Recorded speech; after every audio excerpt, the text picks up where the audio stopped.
Imam Shamil, also spelled Shamil, Shamil, Shamyl, was an Avar political and religious leader of the Muslim tribes of the Northern Caucasus. He was a leader of anti-Russian resistance in the Caucasian War and was the third Imam of the Caucasian Imamate. He was a member of the Naqshbandi Sufi order.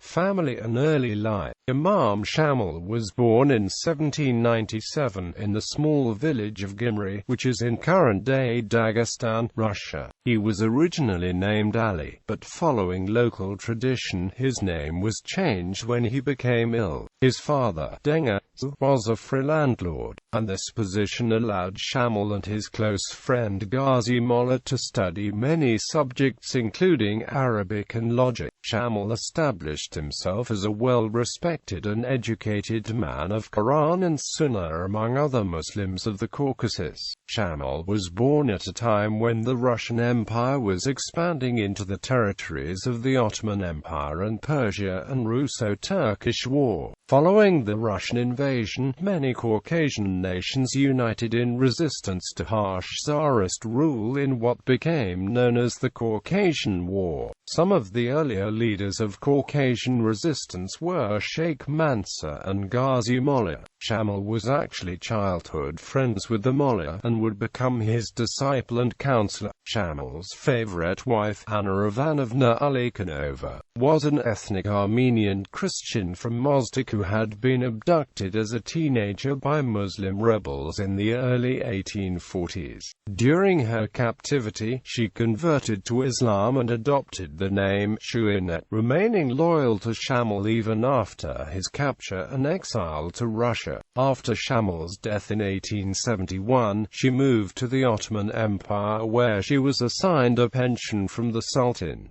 War against Russia. In 1832, Ghazi Mollah died at the Battle of Gyumri, and Shamil was one of only 2 Murids to escape, but he sustained severe wounds. During this fight he was stabbed with a bayonet, after jumping from an elevated stoop clean over the heads of the very line of soldiers about to fire on him. Landing behind them, whirling his sword in his left hand, he cut down 3 of them, but was bayoneted by the 4th, the steel plunging deep in his chest. He seized the bayonet, pulled it out of his own flesh, cut down the man, and with another superhuman leap, cleared the wall and vanished in the darkness. He would wage unremitting warfare on them for the next quarter-century and become of the legendary guerrilla commanders of the century. Before that he went into hiding and both Russia and Murids assumed him dead. Once recovered, he emerged from hiding and rejoined the Murids, led by the second Imam, Gamzar Bek, when the latter was murdered by Haji Murad in 1834. Shamil took his place as the prime leader of the Caucasian resistance and the third Imam of the Caucasian Imamate. In 1839, Shamil and his followers, numbering about 4,000 men, women and children, found themselves under siege in the mountain stronghold of Akhalgard, nestled in the bend of the Andi Koizu, about 10 miles east of Gyumri. This epic siege lasted 80 days, finally resulting in a Russian victory. The Russians suffered about 3,000 casualties taking the stronghold, while the rebels were slaughtered in extremely bitter fighting. Shamil and a small party of his closest followers, including some family, managed to escape down the cliffs and through the Russian siege lines during the final days at Akhalgo. Following his escape, he once again set about regaining his following and resisting the Russian occupation. Shamil was effective at uniting the many quarrelsome Caucasian tribes to fight against the Russians by the force of his charisma, piety and fairness in applying Sharia law.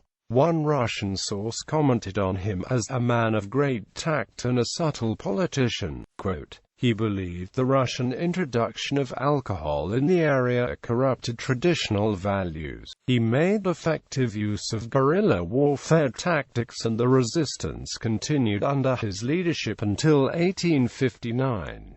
His fortunes as a military leader rose after he was joined by Haji Murad al-Unzaki, who defected from the Russians in 1841 and tripled by his fighting the area under Shamil's control within a short time. Haji Murad, who was to become the subject of the famous novella by Leo Tolstoy, turned against Shamil a decade later, apparently disappointed by his failure to be anointed Shamil's successor as Imam. Shamil's elder son was given that nomination, and in a secret council, Shamil had his lieutenant accused of treason and sentenced to death, on which Haji Murad, on learning of the judgment, redefected to the Russians. On August 25, 1859, Shamil and his family, by agreement with the Russian Tsar, were guests for some days. Last years, after his capture, Shamil was sent to St. Petersburg to meet the Emperor Alexander II. Afterwards he was exiled to Kaluga, then a small town near Moscow. After several years in Kaluga he complained to the authorities about the climate, and in December 1868 Shamil received permission to move to Kiev, a commercial center of the empire's southwest. In Kiev he was afforded a mansion in Alexandrovskaya Street. The imperial authorities ordered the Kiev superintendent to keep Shamil under strict but not overly burdensome surveillance, and allotted the city a significant sum for the needs of the exile. Shamil seemed to have liked his luxurious entertainment as well as the city. This is confirmed by the letters he sent from Kiev. In 1859 Shamil wrote to one of his sons, "By the will of the Almighty, the absolute governor, I have fallen into the hands of unbelievers. The great emperor has settled me here, in a tall spacious house with carpets and all the necessities." Shamil, while in Russian captivity, apparently adopted the line of the Tsar and said that his compatriots should stop fighting as it was pointless. The fight continued, however, as Chechens and Avars dismissed his advice and continued to fight for a couple more years. Shamil's memory now varies from group to group. Among some of the groups that he had considered part of his imamate, like the Chechens, he is regarded as a man who merely went for power, good because he fought the Russians well, but good for nothing else.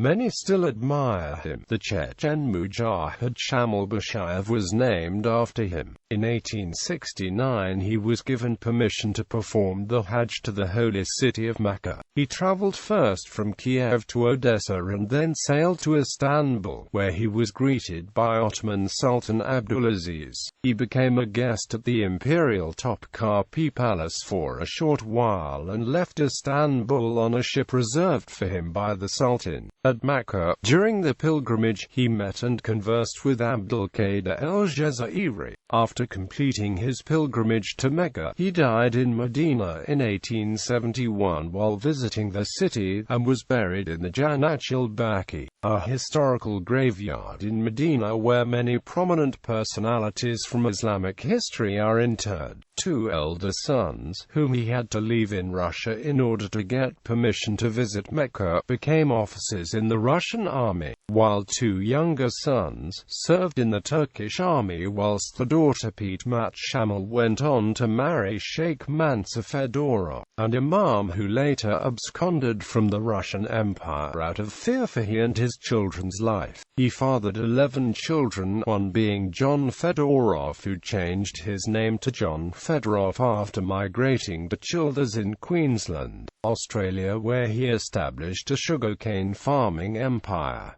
He is also the inventor of the first prototype of the sugarcane harvester. Said Shamil, a grandson of Imam Shamil, became one of the founders of the mountainous Republic of the Northern Caucasus, which survived between 1917 and 1920, and later, in 1924, he established the Committee of Independence of the Caucasus in Germany.